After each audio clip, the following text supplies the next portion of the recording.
Episodio 182. Estuvo nuestro Salvador con los 11 apóstoles, mirando el efecto de su divina palabra en la ruina de aquellos ministros de maldad. Y su majestad divina, con semblante doloroso, contempló en ellos el retrato del castigo de los réprobos, y oyó la intercesión de su Madre Santísima para dejarlos levantar, que por este medio lo tenía dispuesto su divina voluntad. Y cuando fue tiempo de que volviesen en sí, oró al Padre Eterno y dijo: Padre mío y Dios eterno, en mis manos pusiste todas las cosas y en mi voluntad la redención humana que tu justicia pide. Yo quiero con plenitud de toda mi voluntad satisfacerla y entregarme a la muerte, para merecerles a mis hermanos la participación de tus tesoros y eterna felicidad que les tienes preparada. Con esta voluntad eficaz dio permiso el Muy Alto para que toda aquella canallada de hombres, demonios y los demás animales se levantasen restituidos al primer estado que tenían antes que cayeran en tierra. Y nuestro Salvador les dijo una segunda vez: ¿A quién buscáis? Respondieron ellos otra vez: a Jesús Nazareno. Replicó su Majestad mansísimamente: Ya os he dicho que yo soy, y si me buscáis a mí, dejad ir libres a estos que están conmigo. Y con estas palabras dio licencia a los ministros y soldados para que le prendiesen y ejecutasen su determinación, que sin entenderlo ellos era cargar en su persona divina todos nuestros dolores y enfermedades. El primero que se adelantó descomedidamente a echar mano del autor de la vida para prenderlo fue un criado de los pontífices llamado Malco. Y aunque todos los apóstoles estaban turbados y afligidos del temor, con todo eso San Pedro se encendió más que los otros en el celo de la honra y defensa de su divino Maestro. Y sacando un terciado que tenía, le tiró un golpe a Malco y le cercenó una oreja, derribándosela del todo. Y el pobre fue encaminado a mayor herida, si la providencia divina del Maestro de la paciencia y mansedumbre no le divirtiera. Pero no permitió su Majestad que en aquella ocasión interviniese muerte de otro alguno más que la suya, y sus llagas, sangre y dolores, cuando a todos, si la admitieran, venía a dar la vida eterna y rescatar el linaje humano. Ni tampoco era según su voluntad y doctrina que su persona fuese defendida con armas ofensivas, ni quedase este ejemplar en su iglesia, como de principal intento para defenderla. Y para confirmar esta doctrina, como la había enseñado, tomó la oreja cortada y se la restituyó al siervo Malco, dejándosela en su lugar con perfecta sanidad, mejor que antes. Y primero se volvió a reprender a San Pedro y le dijo: Vuelve la espada a su lugar, porque todos los que la tomaron para matar, con ella perecerán. ¿No quieres que beba yo el cáliz que me dio mi Padre? ¿Y piensas tú que no le puedo yo pedir muchas legiones de ángeles en mi defensa, y me los daría luego? Pero, ¿cómo se cumplirán las Escrituras y profecías? Con esta amorosa corrección quedó advertido e ilustrado San Pedro, como cabeza de la Iglesia, que sus armas para establecerla y defenderla habían de ser de potestad espiritual, y que la ley del Evangelio no enseñaba a pelear ni vencer con espadas materiales, sino con la humildad, paciencia, mansedumbre y caridad perfecta, venciendo al demonio, al mundo y a la carne. Que mediante estas victorias triunfa la virtud divina de sus enemigos y de la potencia y astucia de este mundo. Y que al ofender y defenderse con armas no es para los seguidores de Cristo nuestro Señor, sino para los príncipes de la tierra, por las posesiones terrenas. Y el cuchillo de la Santa Iglesia ha de ser espiritual, que toque a las almas antes que a los cuerpos. Luego se volvió Cristo nuestro Señor a sus enemigos y ministros de los judíos, y les habló con grandeza de majestad, y les dijo: como si fuera ladrón venís con armas y con lanzas a prenderme, y nunca lo habéis hecho cuando estaba cada día con vosotros, enseñando y predicando en el templo. Pero esta es vuestra hora y el poder de las tinieblas. Todas las palabras de nuestro Salvador eran profundísimas en los misterios que encerraban, y no es posible comprenderlos todos ni declararlos, en especial las que habló en la ocasión de su pasión y muerte. Bien pudieran aquellos ministros del pecado ablandarse y confundirse con esta reprensión del Divino Maestro, pero no lo hicieron, porque eran tierra maldita y estéril, desamparada del rocío de las virtudes y piedad verdadera. Pero con todo esto, quiso el autor de la vida reprenderles y enseñarles la verdad hasta aquel punto, para que su maldad fuese menos excusable y porque en la presencia de la suma santidad y justicia no quedasen sin reprensión y doctrina aquel pecado y pecados que cometían, y que no volviesen sin medicina para ellos, si la querían admitir. Y para que junto con esto se conociera que Él sabía todo lo que había de suceder, y se entregaba de su voluntad a la muerte, y en manos de los que se la procuraban.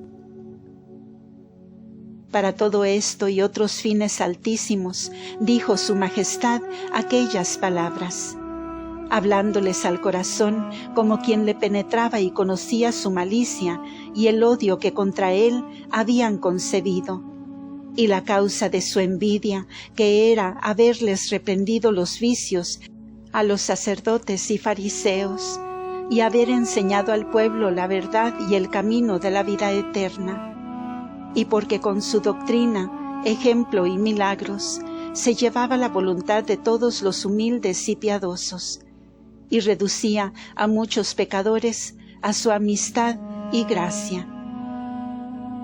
Y quien tenía potencia para obrar estas cosas en lo público, claro estaba que la tuviera para que sin su voluntad no le pudieran prender en el campo, pues no le habían preso en el templo ni en la ciudad donde predicaba, porque él mismo no quería ser preso entonces, hasta que llegase la hora determinada por su voluntad, para dar este permiso a los hombres y a los demonios.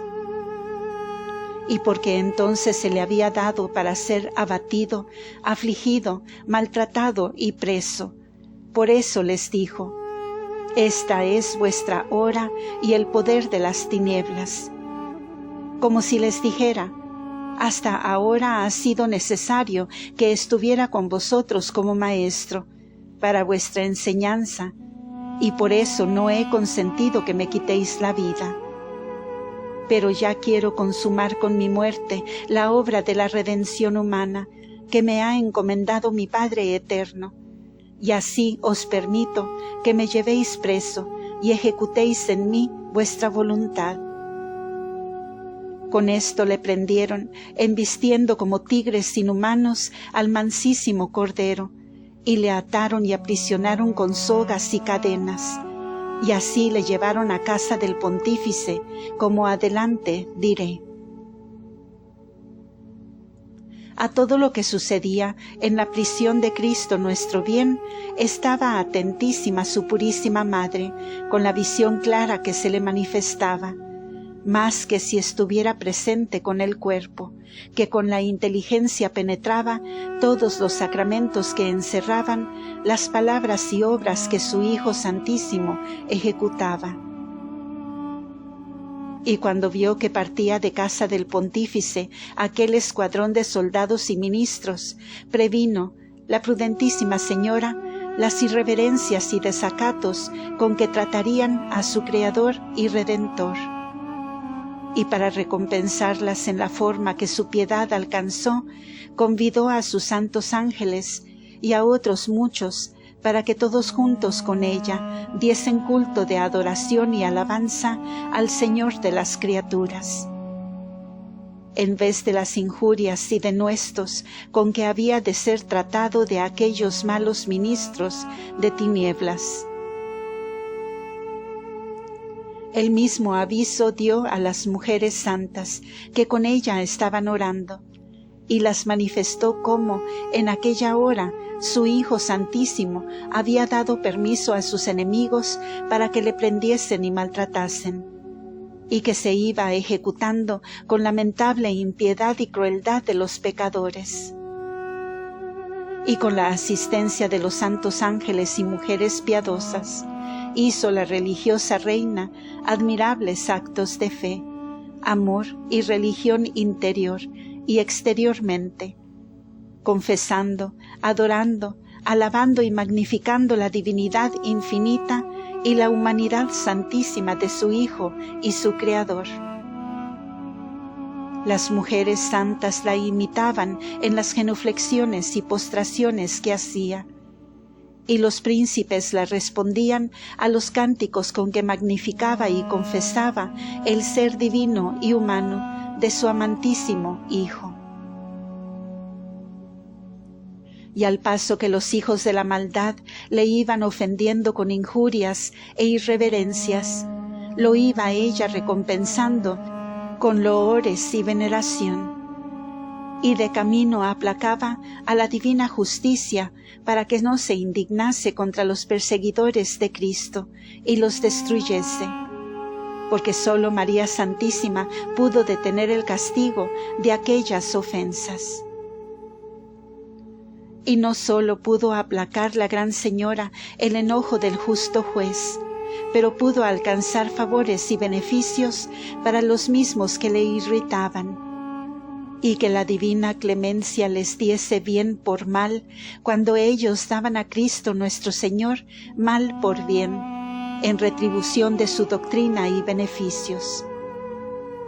Esta misericordia llegó a lo sumo en el desleal y obstinado Judas Iscariote, porque viendo la piadosa madre que le entregaba con el ósculo de fingida amistad, y que en aquella inmundísima boca había estado poco antes el mismo Señor sacramentado, y entonces se le daba consentimiento, para que con ella llegase a tocar inmediatamente el venerable rostro de su Hijo Santísimo. Traspasada de dolor y vencida de la caridad, le pidió al mismo Señor diese nuevos auxilios a Judas Iscariote, para que si él los admitiese, no se perdiese quien había llegado a tal felicidad como tocar en aquel modo la cara en que desean mirarse los mismos ángeles.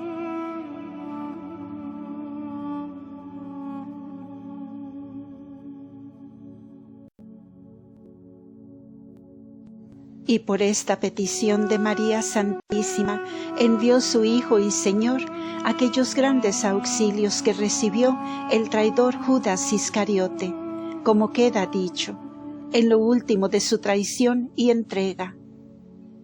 Y si el desdichado los admitiera y comenzara a responder a ellos, esta Madre de Misericordia muchos más le alcanzara, y finalmente el perdón de su maldad, como lo hace con otros grandes pecadores que a ella le quieren dar esta gloria y para sí granjean la eterna. Pero Judas Iscariote no alcanzó esta ciencia y lo perdió todo, como diré en el capítulo siguiente. Cuando vio también la Gran Señora que en virtud de la divina palabra cayeron en tierra todos los ministros y soldados que le venían a prender, hizo con los ángeles otro cántico misterioso, engrandeciendo el poder infinito y la virtud de la humanidad santísima, y renovando en él la victoria que tuvo el nombre del Altísimo, anegando en el mar rubro a Faraón y sus tropas, y alabando a su Hijo y Dios verdadero, porque siendo Señor de los ejércitos y victorias, se quería entregar a la pasión y muerte para rescatar por más admirable modo al linaje humana de la cautividad de Lucifer. Y luego pidió al Señor que dejase levantar y volver en sí mismos a todos aquellos que estaban derribados y aterrados. Y se volvió a esta petición por su liberalísima piedad y fervorosa compasión que tuvo de aquellos hombres criados por la mano del Señor, a imagen y semejanza suya. Lo otro, por cumplir con eminencia la ley de la caridad, en perdonar a los enemigos y hacer bien a los que nos persiguen, que era la doctrina enseñada y practicada por su mismo Hijo y Maestro. Y finalmente, porque sabía que se habían de cumplir las profecías y escrituras en el misterio de la redención humana.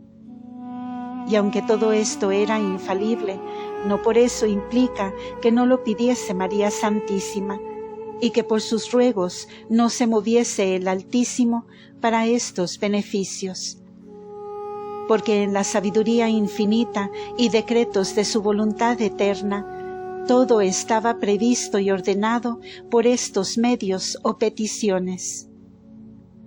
Y este modo era el más conveniente a la razón y providencia del Señor, en cuya declaración no es necesario detenerme ahora. Al punto que prendieron y ataron a nuestro Señor, sintió la Purísima Madre en sus manos los dolores de las sogas y cadenas, como si con ellas fuera atada y constreñida, y lo mismo sucedió de los golpes y tormentos que iba recibiendo el Señor, porque se le concedió a su Madre este favor, como arriba queda dicho, y veremos en el discurso de la Pasión. Y esta pena en lo sensitivo fue algún alivio en la del alma, que le diera el amor si no padeciera con su Hijo Santísimo por aquel modo. Doctrina que me dio la Reina del Cielo, María Santísima. Hija mía, en todo lo que vas escribiendo y entendiendo por mi doctrina, vas fulminando el proceso contra ti y todos los mortales. Si tú no salieres de su parvulez y vencieres su ingratitud y grosería, meditando de día y de noche en la pasión, dolores y muerte de Jesús crucificado. Esta es la ciencia de los santos que ignoran los mundanos.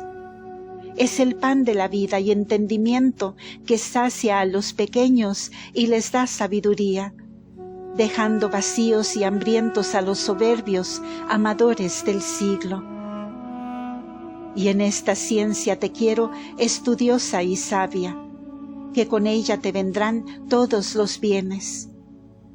Y mi Hijo y mi Señor enseñó el orden de esta sabiduría oculta cuando dijo: Yo soy el camino, y la verdad, y la vida. Nadie viene al Padre si no es por mí.